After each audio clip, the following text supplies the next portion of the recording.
Example. Two men on opposite sides of a TV tower of height 30 meters notices the angle of elevation of the top of this tower to be 45 degree and 60 degree respectively.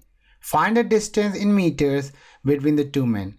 In order to solve this problem, what I'm going to do, I'm going to use this information to draw a picture. So here is my picture where you can see that AV is the tower of height 30 meter. The first man is standing at M1 and let the distance of the man M1 from the base of the tower is D1 and it makes an angle of 45 degree. So basically the angle of elevation for man M1 is 45 degree. In the same way, man M2 is standing at M2 and let the distance from the base of the tower is D2 and the angle of elevation is 60 degree.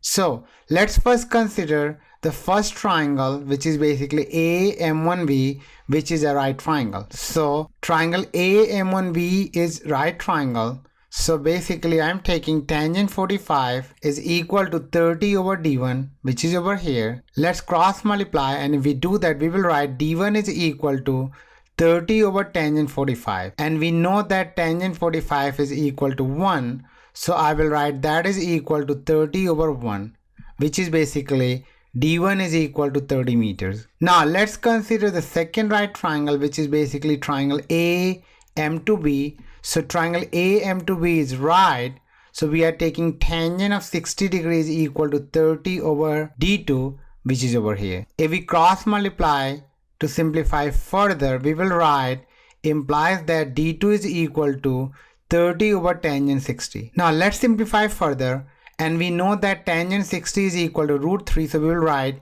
D2 is equal to 30 over root 3, and if we simplify this thing further, we will get that is equal to 17.32 meters. Now, since we have to find the distance between M1 and M2, so what I'm going to do, I'm going to add the distance D1 and D2. So the distance between the two men is equal to basically D is equal to D1 plus D2, and my D1 is 30 and my D2 is 17.32. So I will write that is equal to 30 plus 17.32, which is basically 47.32 meters. So the distance between man M1 and M2 is basically 47.32 meters. And this is how we will solve height and distance problems.